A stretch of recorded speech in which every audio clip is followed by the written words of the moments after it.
My name is Dr. Louise Kavanagh-McBride, and I'm delighted as the Chair and the President of the Nursing and Midwifery Board of Ireland to join you here this afternoon for this launch. Just to note, this is an online launch.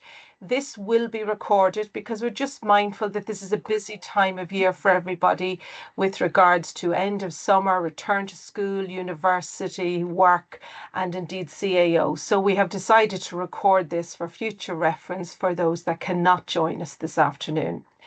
So this is a first glimpse for many of you for the approved new standards for midwifery. So I'm absolutely thrilled as I said, the President and the Chair to be in a position to share this. And I would like to welcome all of our midwives that have joined us this afternoon. Today marks a pivotal moment in our commitment to maternal and infant health as we unveil the framework designed to enhance the quality and safety of midwifery across our nation. These new standards are a testament, in my opinion, to the dedication of providing exceptional care to mothers, infants, and their families. They reflect the voices of midwives, healthcare professionals, and most importantly, the women we serve as midwives, although I am not a midwife myself. By prioritising evidence-based practice, we aim to empower midwives to deliver care that is not only safe and effective, but that is compassionate and respectful. We will all acknowledge that the current landscape in which we deliver midwifery practice is changing and ever changing. It is therefore essential that we as midwives and the profession of nursing and midwifery as a regulatory body continue to adapt and evolve with those changes. And I believe these standards will support midwives in their vital role in ensuring that they have the human resources, the training, and the guidance to meet the diverse needs of those that we care for.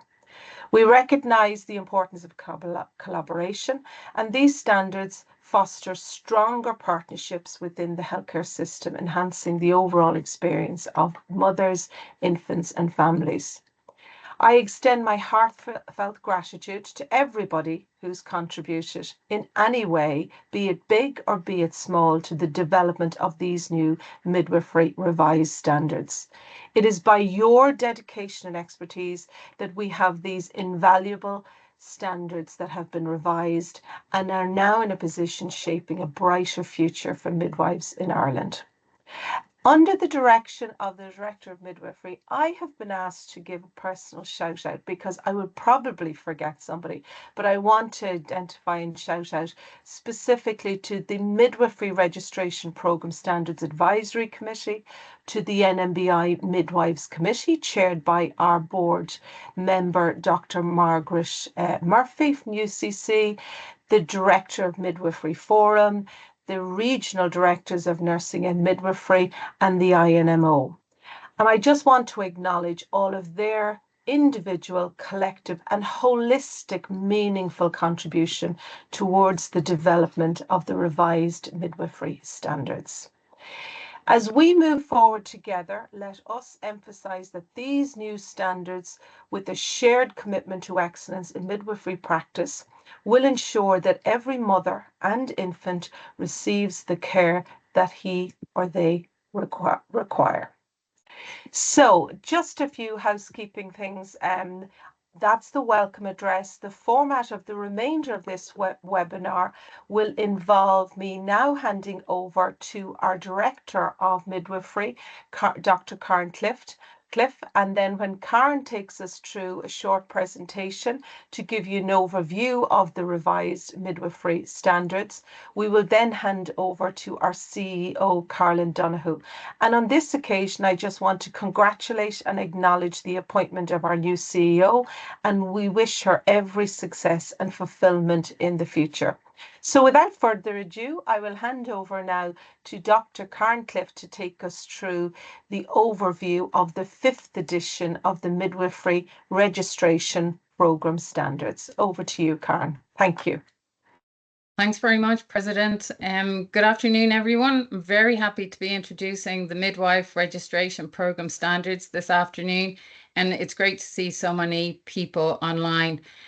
While Louise has acknowledged a lot of people, I would like to acknowledge again from the outset, but just to mention and further acknowledge the Midwife Advisory Committee, which included representatives from the 6 educational bodies who run midwifery programmes, practice development, clinical partners, Department of Health, ONMSD, and the National Women and Infants Health Programme, and of course the Midwives Committee. Also, thanks to the internal NMBI team, Emer McCormack, Trish Nolan, and Megan McTiernan, and of course, the CEO, Carolyn Donoghue. Just a little bit on what informed the standards. The report of just what informed the standards, Megan, sorry. The slide before that. What informed the standards? The report of the expert review body on nursing and midwifery was published in March 2022 and encompassed 47 recommendations. The recommendations were prioritised in work packages by the implementation oversight team, and 5 implementation action groups were established. IAG 1 was responsible for the education and professional development, and were assigned recommendations 18, 19, and 21. IAG1 organised an engagement and consultation process to elicit and capture the views of key stakeholders to inform the implementation of recommendations 18 and 19, particularly to midwifery. 18 was to review the undergraduate midwifery curricula, and 19 was concerned with expanding locations for midwifery students into the community settings. RunMe was commissioned by NMBI and the Department of Health to conduct a comprehensive review of the undergraduate nursing and midwifery curricula leading to registration in Ireland. The tender was awarded to a UCD-led team and commenced in August 2022. Just outlining the timeline. This slide outlines the timeline for the development of the midwifery standards. RunMe research commenced in 2022 and was published in 2024. ERB implementation commenced in 23. IAG1, as I've already mentioned, held stakeholder workshops, of which one was dedicated to midwifery. An advisory committee was convened in February 25. The committee met 3 times prior to public consultation in May and once during the public consultation. Changes were made following the public consultation and shared with the advisory committee, and then further changes were made following a workshop. Midwives Committee then met in June prior to the Education, Training and Standards Committee in July. Education, Training and Standards Committee recommended submission to the board, and board approval was July 23rd. And the expectation is that the first intake on the new standards will be September 27. Outlining strategic foundations. The strategic foundations included the legislative framework, Nurses and the Midwives Act 2011 amended, and the EU directive outlined very clearly in Chapter 1. Policy alignment included national and international publications, nationally the National Maternity Strategy, and globally the ICM and State of the World's Midwifery. So what's new? What's new is applied the evidence from 16 national policy reviews of future direction of healthcare delivery in Ireland into the curricula, outcome-based standards, adopting an outcome-based standards approach to the curriculum, aligned to international best practice for regulation, increased transparency of the curriculum through essential evidence required for accreditation, broader standards which will promote academic freedom, promoting interpretation and flexibility for education bodies, their practice partners and students, and broadening of practice placements to increase community learning, promoting ongoing reflection in practice placement, strengthening the partnership between practice and academia, and the collaborative assessment of competency at the end of each year. Also building on a learner-centred approach to the curriculum, incorporating the learner-centred teaching methods, standards for assessment and supervision of students, addressing a perceived power imbalance of the preceptor-assessor relationship, competency achievement rather than placement-focused experience, promoting flexibility and choice and shift patterns, placements and internship, and demonstration of competency development through portfolio presentation to prepare students for the professional competency scheme as registrants, and finish date aligned to the academic calendar. Introducing a 12-week internship paid in year 3 with a 3.5 to 1 ratio, with the remaining 24 weeks internship paid as usual in year 4. And then also reducing weeks on placement from 81 to 62 weeks over the 4 years, with students to work increased hours, 37.5 hours per week, alongside with qualified midwifery staff. But hours remain the same at 2,300 hours in compliance with the EU directive. The standards for entry to the Register of Midwives.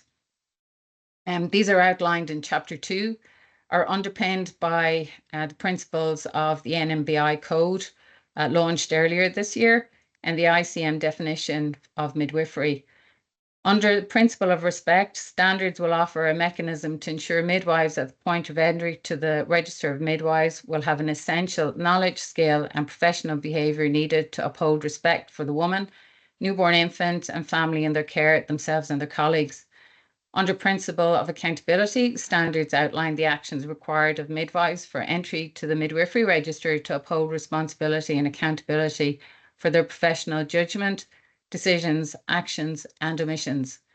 Under principle of competence, the outlined standards specify the activities required to demonstrate competence for registered midwives.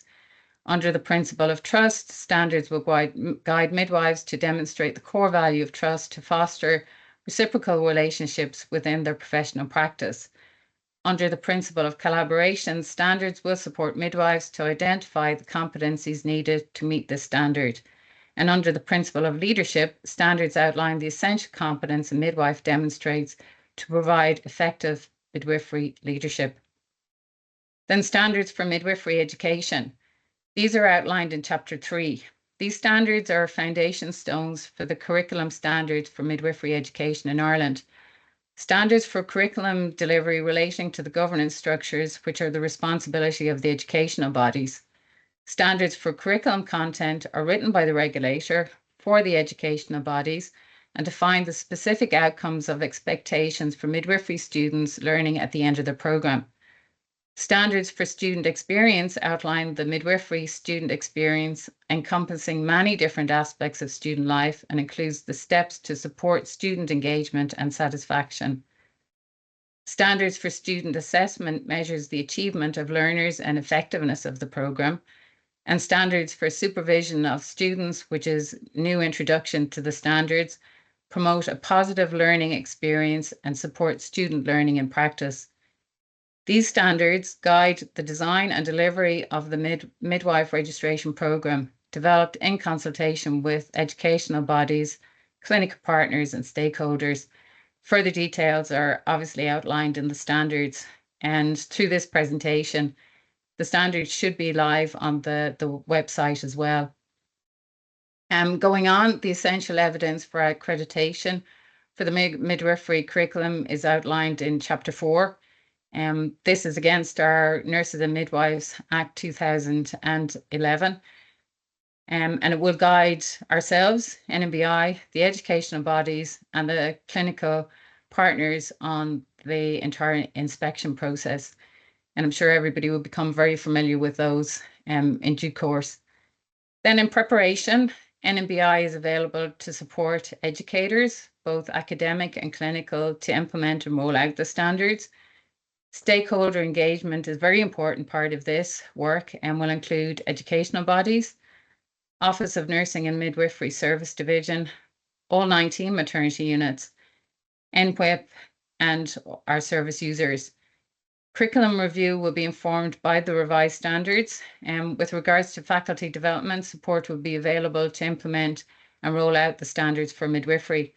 And these standards, of course, will build on existing work and enhance the education of midwifery students.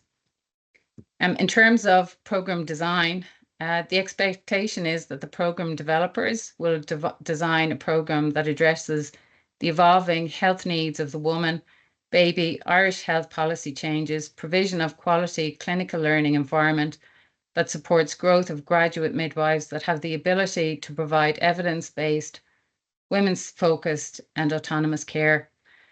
Assessment tools will be developed in collaboration with the educational bodies and clinical partners through a workshop. I'll let you know about that in due time. The portfolio will include a midwifery competency assessment tool, and the EU directives as are captured at the moment in various student handbooks, and of course, discursive reflections. Community integration will reflect Sláinte Care and the National Maternity Strategy. Integration with the broader health strategy then, it's expected that the standards will be integrated with the broader health strategy through maternity strategy alignment. And this next table, outlines the potential for community-based practical experience. And I know it's very involved there, but I'm happy to share it with people. The table outlines the potential for community-based practice experience. Thanks to Angela Dunn, our National Midwife Lead in NWIP, for providing an update on all this. All 19 units have supported care pathways. All 19 units have community midwifery antenatal units.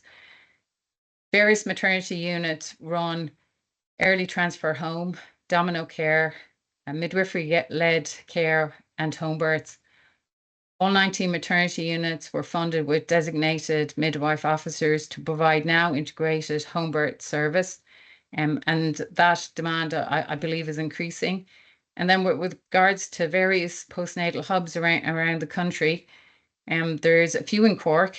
In Dublin, there's 3 aligned to the 3 maternity hospitals in Dublin. There's 1 in Drogheda, and by the end of Q4, there'll be 3 in Dublin, 1 Drogheda. Waterford, Cavan, Wexford, and Letterkenny are phase 4, which is next year, and 13 of our maternity units have home away from homeroom. So there's lots of opportunity for our midwifery students to work within the community care setting. And that's it from me.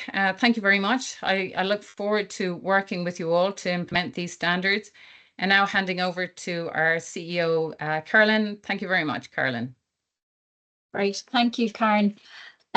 So just to say, to wrap up here, really, we're delighted to be able to provide these standards for entry to the practice of midwifery as a distinct element within these education program standards. And it now aligns with our code of conduct pillars, so which you had previously, but it also integrates them and keeps them alive with the 6 new pillars of the code of conduct and ethics.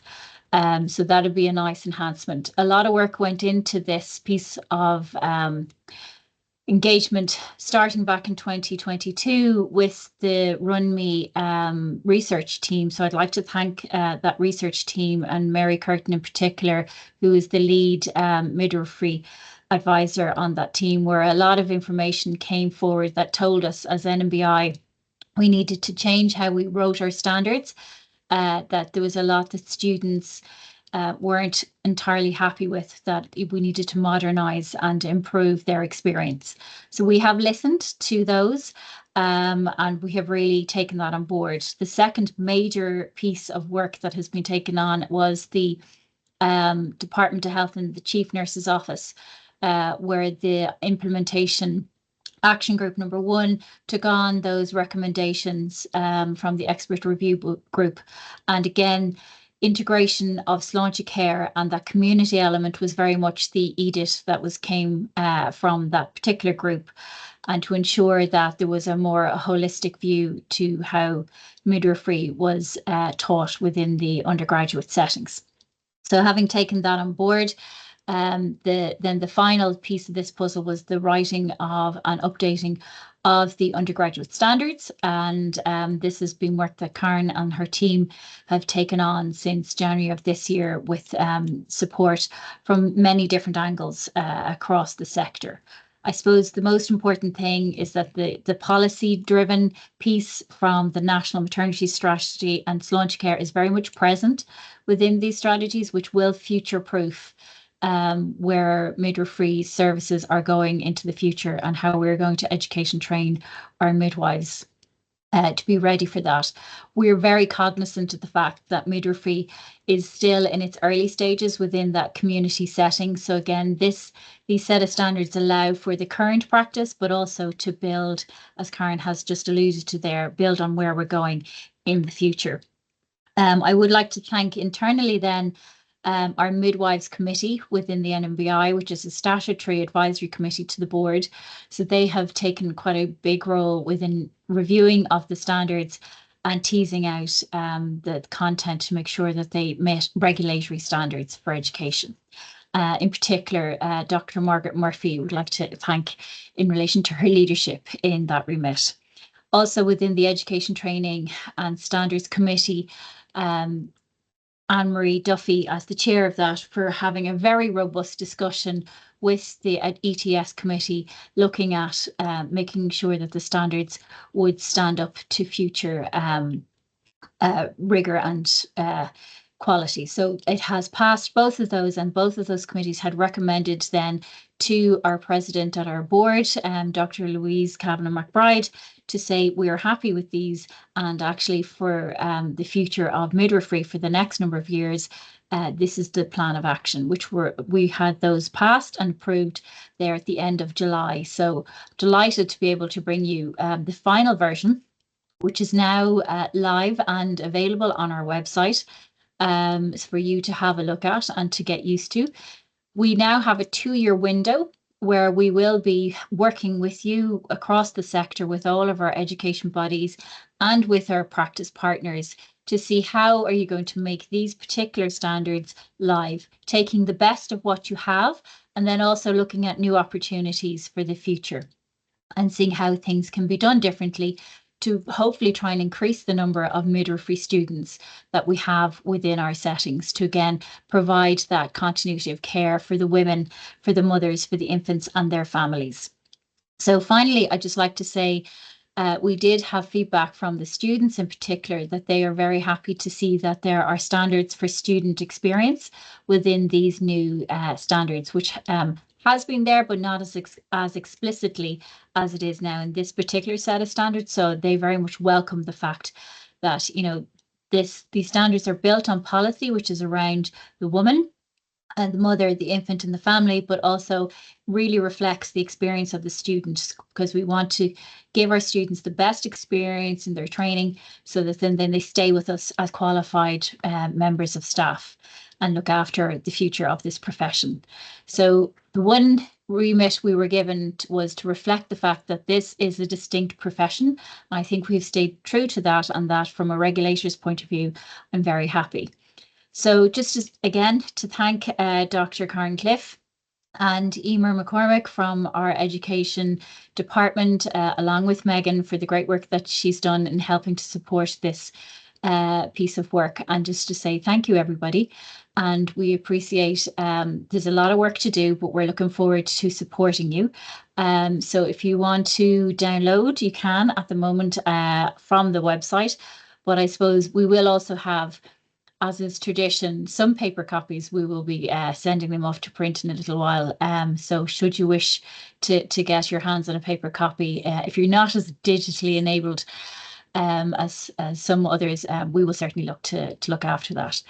So just to say again, thank you all. We look forward to the next 2 years and to seeing the first student midwives sitting in class in September of 2027.